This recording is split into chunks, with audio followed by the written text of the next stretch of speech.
부활절 셀레브레이션 또 참여하신 여러분들 감사하고요. 그리고 오늘 킹스카이오 아름다운 또 찬양을 통해서 주님의 부활절을 또 아름답게 찬양하고 또 부활하신 예수님의 의미를 우리가 찬양을 통해서 다시 새길 수 있어 감사합니다. 우리 주의자 그리고 찬양 팀장님 뭐 여러 가지 함께하는 오늘 함께하신 모든 분들 다시 한번 격려의 박수로 다 같이 한번 따라합시다. 끝일 줄 알았던 금토 그리고 부활. 여러분 전 세계 20억 명이 넘는 사람들이 매년 부활절을 지킨다는 거 혹시 알고 계세요? 우리 교회만 지키는 것이 아니라 전 세계 20억 명 정도가 부활절을 지키고 있습니다. 우리는 종종 부활절을 하루의 사건이라고 그렇게 생각을 하고 그래 부활절에는 심지어 달걀을 우리가 받고 또 이 부활절에는 교회 마치 부처님 오시는 날과 같이 하루의 의미를 갖고 기독교인들이 축하하는 그날이라고 생각하지만 성경은 분명히 얘기합니다. 부활은 3일의 스토리예요. 한번 따라합시다. 부활은 3일의 이야기다. 예수님이 금요일 날 십자가에 못 박히시고 토요일이 지나가서 주일에 부활하셨습니다. 그래서 이 세 날을 놓치면 하나님이 주시는 부활의 능력과 의미도 놓치게 되고 또 하나님께서 왜 굳이 사흘을 선택하셨는지 그것은 우연이 아니라는 걸 기억해야 할 필요가 있는 것입니다. 성경에서 3이라고 하는 숫자는 그냥 숫자가 아닙니다. 하나님은 숫자적인 의미를 통해서 우리에게 전달하는 걸 참 좋아하시는데 3이라고 하는 숫자, 7이라고 하는 숫자, 40이라고 하는 숫자는 하나님이 줄곧 우리에게 어떤 신호를 보내실 때 주시는 하나님의 고유한 숫자고 심지어 12라고 하는 12제자, 12지파 이것도 좀 하나님이 좋아하시는 숫자에 속해 있는 것입니다. 계시록에 가면 6이라고 하는 숫자는 또 하나님이 즐겨 사용하지 않는 숫자 중에 하나고 그래서 우리는 대략 하나님이 3이라고 하는 숫자를 참 좋아하시는구나. 하나님도 삼위일체로 우리가 알고 있고 성경은 곳곳에 하나님에 대한 숫자적인 의미를 우리에게 가끔 설명하고 있는 것입니다. 성경에 보면 하나님이 개입하시는 순간 기적이 시작되는 숫자를 3이라고 말씀하시고 예수님도 내가 사흘 동안 땅속에 있겠다 말씀하셨습니다. 그러니까 부활절은 하루의 이벤트가 아니라 3일의 사건이라고 하는 것입니다. 하나님은 3일을 설계하셨고 이 3일의 설계가 바로 부활절이라고 하는 사실을 우리가 기억해야 되는 것입니다. 자, 세 가지로 한번 접근하겠습니다. 첫 번째, 끝인 줄 알았던 금요일, 그날은 지불의 날이었습니다. 고린도전서 15장 3절 내가 받은 것을 너희에게 먼저 전하노니 이는 성경대로 그리스도께서 우리 죄를 위하여 죽으시고 성경대로 우리 죄를 위하여 죽으셨다. 여러분 성경 요나서 1장 7절에 보면 이 사건을 다루고 있습니다. 그들이 서로 이르되 자 우리가 제비 뽑아 이 재앙이 누구로 말미암아 우리에게 임하였는지 알아보자 하고 곧 제비를 뽑으니 제비가 요나에게 뽑힌지라. 요나가 이 제비 뽑힌 이후에 바닷속에 제물로 들어가게 됩니다. 여러분 잘 알고 있는 요나 물고기 뱃속 사건이 며칠 동안 뱃속에 있게 되냐면 3일간 있게 됩니다. 이틀도 아니고 하루도 아니고 4일도 아니에요. 딱 3일 동안. 그것은 우리에게 예수님의 부활을 상징하는 구약의 사건을 우리에게 주시는 하나님의 부활의 신호이기도 하는 것입니다. 이 부분을 마태복음 12장 40절에 요나가 밤낮 사흘 동안 큰 물고기 뱃속에 있었던 것 같이 예수님이 이렇게 얘기하셨습니다. 인자는 예수님 자신을 가리키는 거예요. 밤낮 사흘 동안 땅속에 있으리라. 밤낮 사흘 동안 땅속에 있으리라. 여러분 예수님이 금요일 십자가에 못 박히실 때 십자가상에서 하신 가상 7원이 있죠. 목마르다 뭐 여러 가지 말씀을 하시는데 그 중에 마지막 말씀 가운데 해당되는 내용이 다 이루었다. 다 이루었다. 한번 따라합시다. 다 이루었다. 여러분 이 다 이루었다라고 하는 건 영어적인 번역이고 헬라어 번역은 좀 다른 의미를 가지고 있습니다. 다 이루었다는 이 번역을 헬라어 원어로 직역을 하면 지불했다 그 뜻이에요. 내가 완전히 지불했다. 다시 말해서 하나님께서 페이하셨다. 여러분 내가 다 이루었다 예수님 하실 때 예수님 당시에 이 단어는 언제 쓰게 되는 단어였냐면 빚이 탕감됐을 때 빚이 다 갚아졌을 때 도장 같은 말이었습니다. 다시 말해서 우리가 이렇게 살다 보면 가정적으로 다 빚이 있지 않습니까? 신용의 빚도 있고 사람의 빚도 있고 또 가계 대출에 대한 빚도 있고 또 개인적인 사적인 빚도 있고 우리는 온통 빚을 갖고 사는데 근데 그 빚이 다 갚아지는 날 선언을 하게 돼 있습니다. 그것이 뭐냐면 다 이루었다. 내가 다 갚았다. 바로 예수님께서 십자가상에서 내가 다 이뤘다. 이거는 뭐냐면 내가 다 지불했다. 내가 다 갚았다. 그러니까 뭔가 탕감받아야 되고 뭔가 갚아야 될 것이 있었던 내용을 예수님께서 지불했다라는 표현을 마지막 말씀에서 하신 것입니다. 자, 그러면 예수님이 갚아야 될 빚이 있었나요? 우리는 아니라는 것을 잘 알고 계시죠. 예수님은 빛으로 살지 않으려고 가난을 선택하셨고 처절하게 가난했고 정말 어렵게 가난했습니다. 예수님은 대출금도 없었고 심지어 예수님은 좀 더 잘 살기 위해서 자기에게 투자하는 빚조차도 없었습니다. 예수님은 그냥 그렇게 사시다 십자가에 못 박혀 죽으셨습니다. 그러면 예수님이 갚았다라는 건 예수님의 것이 아니라 우리의 것이라고 하는 거예요. 자, 우리에게는 여러 가지 죄의 속성을 가지고 있습니다. 그러니까 우리가 잘못해서 있는 것도 있지만 아담과 하와를 통해서 저는 우리의 마음 가운데 게 뭐죠? 인지치료라고 하는 거죠. 인지치료가 뭐예요? 당신이 어떤 생각을 가지고 있는지에서 너의 잘못된 생각을 스스로가 인정할 때까지 도와주는 게 그 인지치료라고 하는 거예요. 약 가지고는 사람이 바뀌지 않습니다. 약 몇 번 먹는다고 사람의 존재 자체에 대해서 스스로가 다른 사람이 될 수가 없는 것입니다. 그러니까 의사가 계속 상담을 하잖아요. 한 번 안 되면 또 얘기해 봅시다. 또 얘기해 봅시다. 그러다가 나중에 약을 조금씩 주는 것입니다. 약 자꾸만 늘려간다고 회복되는 것도 아니고 우리가 결국 예수님 앞에 나아가는 건 축복받는다고 회복될 게 아니라 내가 인정하는 순간 바뀌는 것입니다. 누군가 여러분한테 묻습니다. 지금보다 훨씬 가정이 좋아지기를 원하지 않나요? 예, 주님, 저는 정말 원합니다. 이러면 되는데 우리는 우리의 삶의 잘못된 부분을 인정하지 않고 다른 영역에 대해서 자꾸만 남의 이야기를 합니다. 다른 사람이 이게 안 되고 이런 상황이 문제고 내가 이렇게 할 수 없는 이유가 이런 것이라고. 이건 다 궤변인 것입니다. 주님이 우리에게 원하는 건 인정, 다시 말해서 인지하는 것입니다. 사람이 인정하면 그 다음에 행동으로 이어지게 되는 것입니다. 믿음도 마찬가지입니다.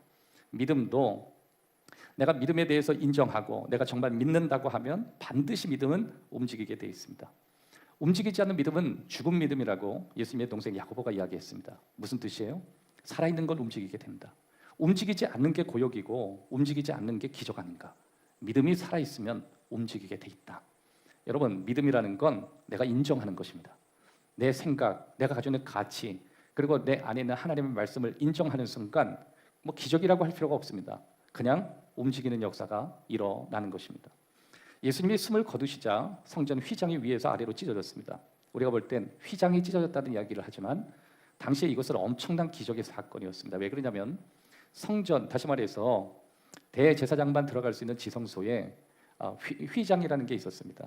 성전에는 두 개의 섹션이 나눠져 있는데 하나는 1년에 한 번만 대표로 한 사람만 들어갈 수 있는 공간이고 아주 거룩한 곳이고, 그리고 두 번째 공간은 예배를 섬기는 제사장이 들어갈 수 있는 그런 공유된 공간이었습니다. 근데 이 거룩한 곳에 아무나 들어가지 말라고 휘장을 쳐놨습니다. 근데 이 휘장은 굉장히 강한 것으로 돼 있어서 이게 안 찢어집니다. 특별히 이것을 찢으려면 신학자들이 뭐라고 얘기하냐면 어른 300명이 양쪽에서 힘을 가해야 간신히 찢어지는 휘장이다 그랬어요. 300명. 여러분, 누가 300명이 그 성전에 있는 휘장 찢겠다고 거기에 있을 이유도 없고, 그런데 더 놀라운 사실이 있습니다. 사다리를 타고 위에서 아래로 찢은 게 아니라 보통 사람들이 있으면 편한 쪽부터 찢을 텐데 휘장은 분명 위로부터 찢어졌다. 무슨 뜻이냐면 이제 누구든지 금요일이 끝났다라고 생각하고 내 인생의 모든 것이 어두워졌다고 생각하는 모든 사람들, 죄책감에 시달리는 사람, 수치심에 가득 찬 사람, 누구든지 올 수 있다. 누구든지 나한테 올 수 있다. 하나님이 위로부터 휘장을 찢으신 것입니다. 사랑하는 여러분, 금요일은 그런 우리의 삶의 모습을 치유하신 하나님의 놀라운 은혜가 되는 것입니다. 두 번째, 끝인 줄 알았던 토요일은 침묵의 날입니다. 고린도전서 15장 4절, 장사 지낸바 되셨다가 성경대로 사흘 만에 다시 살아나사. 토요일은 이상한 날입니다. 여러분, 우리가 부활절은 주일이라 그러고 예수님이 십자가에 못 박히신 건 금요일 날 못 박히셨습니다. 그런데 참 토요일은 이것도 아니고 저것도 아닙니다. 그럼 잘 보세요.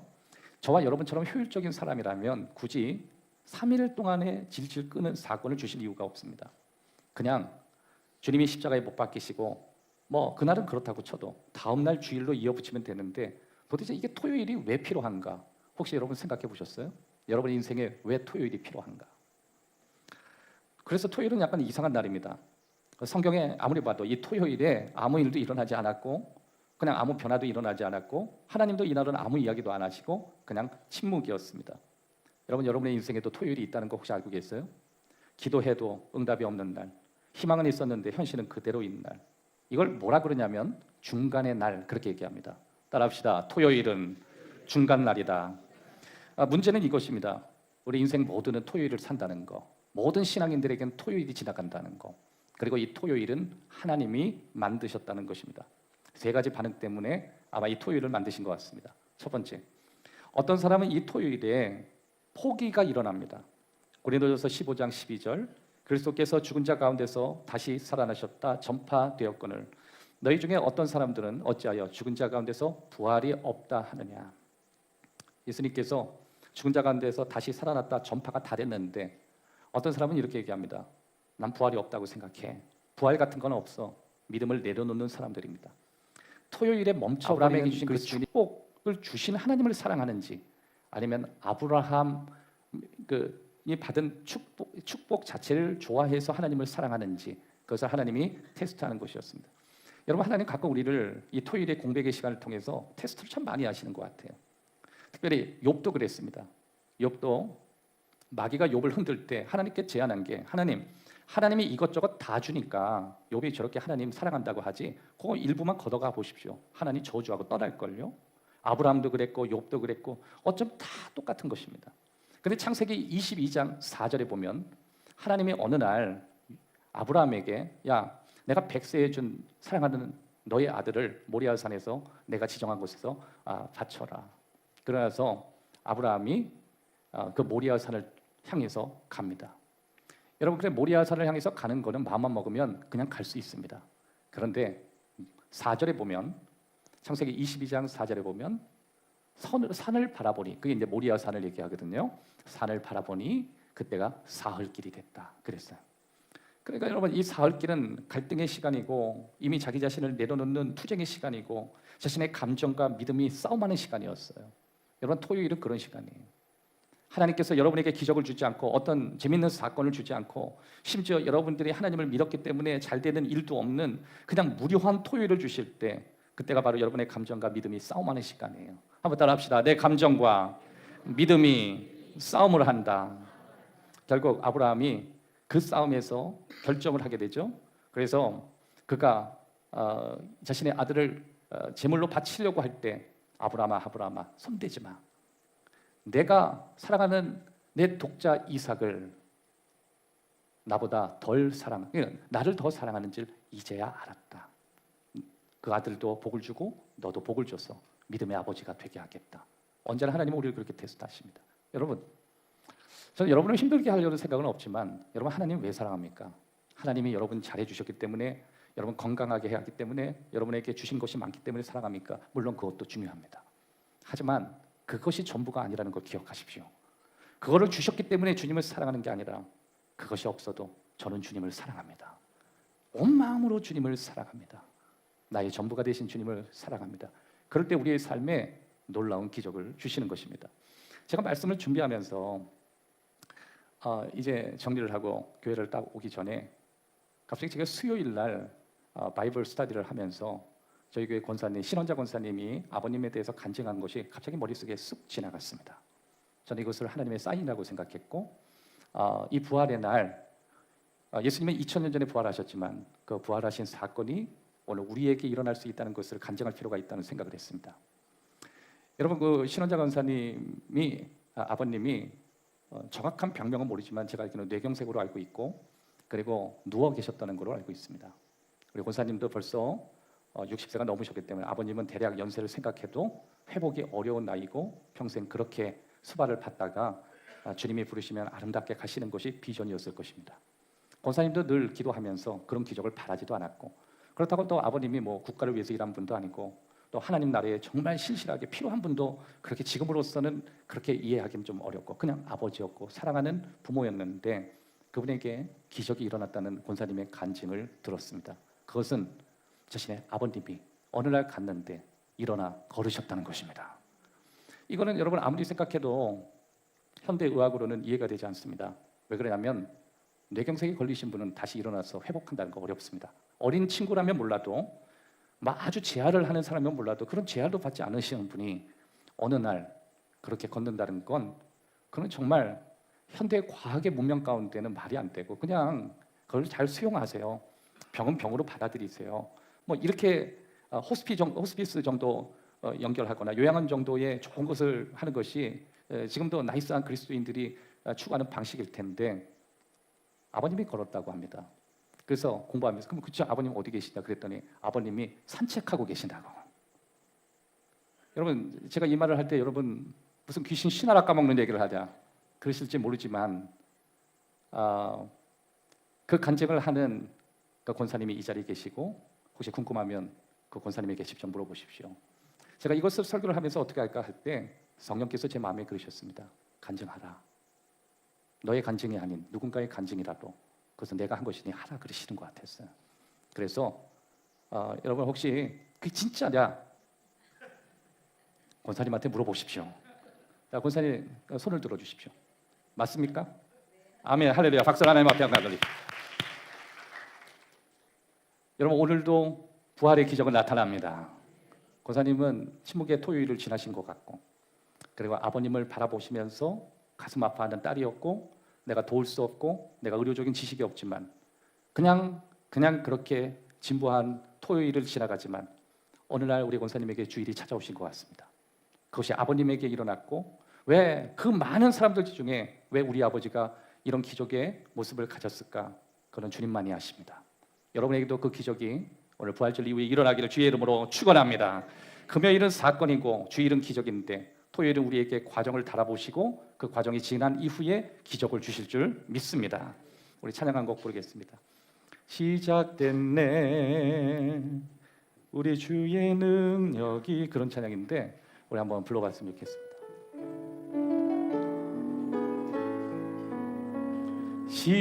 시작됐네 우리 주님의 능력이 나의 삶을 다스리고 새롭게 하네 자유하네 죄와 사망으로부터 나의 삶을 변하고자 충만하네 은혜로다 주의 은혜 한량없는 주의 은혜 은혜로다 주의 은혜 변함없는 신실하신 주의 은혜 시작됐네 우리 주님의 능력이 나의 삶을 다스리고 새롭게 하네 자유하네 죄와 사망으로부터 나의 삶은 변하고나 충만하네 모든 것이 주님의 은혜로다 주의 은혜 한량없는 주의 은혜 은혜로다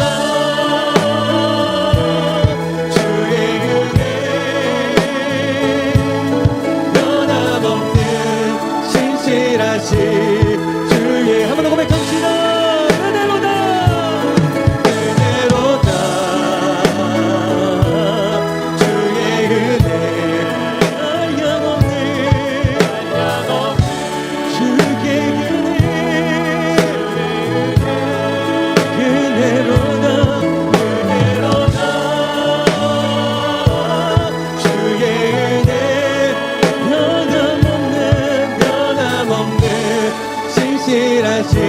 우리 마지막으로 한번 더 고백합시다.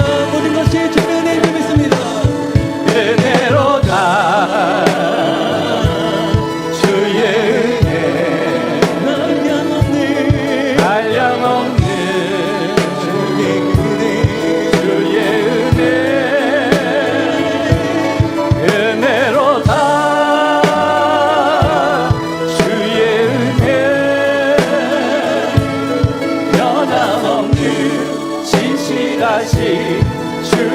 변함없는 신실하신, 변함없는 신실하신 주의 은혜. 세 번째, 끝일 줄 알았던 주일은 부활의 날입니다. 끝일 줄 알았던 주일은 부활의 날입니다. 사도행전 2장 24절, 하나님께서 그를 사망의 고통에서 풀어 살리셨으니 이는 그가 사망에 매어 있을 수 없습니다. 죽음이 예수님을 잡을 수 없었습니다. 예수님은 부활을 죽음을 통과하신 게 아니라 죽음을 깨뜨리셨습니다. 한번 따라합시다. 예수님은 죽음을 깼다. 그리고 예수님이 선언하셨습니다. 나는 부활이요 생명이다. 중요한 것은 예수님은 부활이 끝이 아니라 시작이라고 하는 거예요. 그래서 성경은 예수님을 부활의 첫 열매 이렇게 부르는 것입니다. 왜 첫 열매라고 부르냐면 나도 너희도 그렇게 된다. 바울은 그렇게 얘기하는 것입니다. 로마서 8장 11절, 예수를 죽은 자 가운데서 살리신 이의 영이 너희 안에 거하시면, 그리스도 예수를 죽은 자 가운데서 살리시니까 너희 안에 거하시는 그의 영으로 말미암아 너희 죽을 몸도 살리시리라. 예수님은 죽은 몸만 살리시는 분이 아니라 죽어버린 꿈, 무너진 인생, 포기한 미래 다 그것을 새롭게 하실 수 있는 분인 것입니다. 여러분, 우리가 부활을 얘기할 때 좀 혼동할 수 있는 단어 하나를 제가 알려드릴게요. 소생이라고 하는 것입니다. 부활, 소생 같은 단어 같은데 결국 다른 내용입니다. 자, 소생은 뭐냐면 다시 사는 거예요. 다시 사는 것. 부활은 아니에요. 부활은 다시 사는 것뿐만 아니라 완전히 다르게 되는 것입니다. 지난주에 우리 예배 드리는 2부 예배 때 사건 하나가 있었습니다. 우리가 앞에서 찬양하는 우리 최하나 집사 어머니 현미애 집사님이 찬양을 하다가 심근경색으로 쓰러지셨습니다. 저 뒤에 계셨는데 우리 옆에서 우리 성도가 빨리 발견해서 바로 들고 1층에 가서 CPR을 하는 동안 119를 불러서 사위가 119인데도 119를 불렀습니다. 그래서 119가 와서 병원으로 이송했습니다. 초기 대응이 너무 좋았고 그리고 CPR이 너무 훌륭했기 때문에 가자마자 회복이 될 수 있었습니다. 가서 여러 가지 간증을 들으면서 너무너무 감사했던 건 그 급성 심근경색이 집에서 혼자 계실 때 그렇게 되면 그것이 그분의 마지막이었는데 집사님이 그때 교회에 있었고 사랑하는 공동체에 교우들 옆에 있었고 옆에서 이제 있었던 분이 이렇게 보니까 호흡을 잘 못하시고 그리고 눈이 뒤로 이렇게 넘어가더래요. 그래서 도와야겠다 그러고 옆에 있는 우리 형제도 이렇게 도와달라고 해서 뭐 모두가 합심해서 예배는 예배대로 진행이 되고 있고 밑에서는 그 사건, 저는 내려갔는데도 그 사건이 있었는지 몰랐습니다. 금요일은 나의 수치심, 나의 약함, 나의 무기력함, 나의 죄, 뭐 수많은 것을 위해서 예수님은 지불하셨습니다. 그리고 토요일은 기다려야 했습니다. 내가 정말 주님을 사랑하는 건지. 여러분, 많은 사람들이 이 지루한 토요일이 있기에 신앙생활을 포기하고 과거에는 뜨거웠지만 그 토요일을 견디지 못하고 변심합니다. 예수님의 제자 베드로도 예수님 정말 사랑한다고 했습니다. 죽기까지. 심지어 이렇게 비교하며 얘기했습니다. 이런 다른 제자들, 나약한 인간들 말고 저 인간들이 주님을 배신해도 나는 주님 배신 안 합니다. 그러나 베드로도 3번 배신했습니다. 그는 그렇게 처절하게 무너졌고 그렇게 고통스럽게 시간을 보냈습니다. 여러분, 그것이 베드로의 마음이었고 예수님은 그 시간을 통해서 베드로가 예수님을 순수하게 사랑하지 않았다는 것을 느끼게 하고 배우는 시간이 되었습니다. 여러분, 저와 여러분에게 토요일이 있지 않나요? 뭔가 기도해도 되지 않고 내 뜻대로 안 되고 남들은 다 잘 되는데 나에게 온통 어려운 일만 있는 이 지겨운 토요일, 그 기다림을 잘 지나가서 끝까지 주님 붙들면 여러분의 인생에도 기적이 일어날 수 있다는 거 혹시 알고 계시나요? 네가 나를 믿는 이유가 지금까지 이유가 뭐야? 뭔가 나에게 받았기 때문에, 내가 너한테 뭔가 해줬기 때문에 순수하지 않은 사랑으로 나를 사랑한 건 아닌가? 여러분, 혹시 학생들, 또 기업하시는 분, 여러분 뭐 가정생활을 하시는 여러분들에게 받았기 때문에 하나님을 찬양하고 있으면 여러분에게 토요일이 지나갈 때 하나님께서 여러분이 정말 하나님을 순수하게 사랑하는지 여러분에게 그런 토요일이 있음을 기억했으면 좋겠습니다. 그리고 부활이 우리에게 오는 것입니다. 이 세대를 다 지나야 진짜 부활인 것입니다. 내 인생에 금요일에 아픔이 있다면 그 금요일의 고통은 다 지불됐고 내 인생에 토요일에 어떤 진부함이 있다면 아직도 하나님은 그 시간에 일하고 계시고 반드시 내 인생에 주일이 온다는 걸 믿으시기를 주의 이름으로 축원합니다. 다 같이 따라합시다. 반드시 주일은 온다. 반드시 내 인생에 기적은 찾아온다. 기도하겠습니다. 하나님 아버지, 부활절을 단순한 종교 행사가 아니라 삶을 바꾸는 사건이 될 수 있도록 우리를 인도해 주옵소서. 금요일의 은혜를 알게 하옵시고 토요일을 견딜 수 있는 신앙이 되게 하시며 이 부활의 주의를 살 수 있도록 우리에게 믿음을 허락하여 주옵소서. 하나님, 우리의 신앙에 고통스러운 금요일이 있었습니다. 그리고 기적이 오지 않을 것 같이 진부한 토요일을 지금 지나고 있습니다. 마치 하루가 천년과 같이 정말 지겹게 가지 않는 바뀌지 않는 내 삶을 보면서 너무 힘들고 괴롭고 신앙에 대한 수많은 갈등의 토요일을 지금 지나고 있습니다. 지금 인생의 토요일, 삶의 토요일을 지나가고 있는 우리 많은 교회 환우들이 있음을 기억해 주옵소서. 신앙의 갈등, 수많은 중독들, 뭔가 버리지 못하고 아직 연민의 마음을 갖고 괴로워하는 수많은 그리스도인들이 있사오니 저는 그들을 찾아가셔서 그들의 인생에도 반드시 주일이 옴을 기억하게 하시고 오늘 기적을 만나게 하여 주옵소서.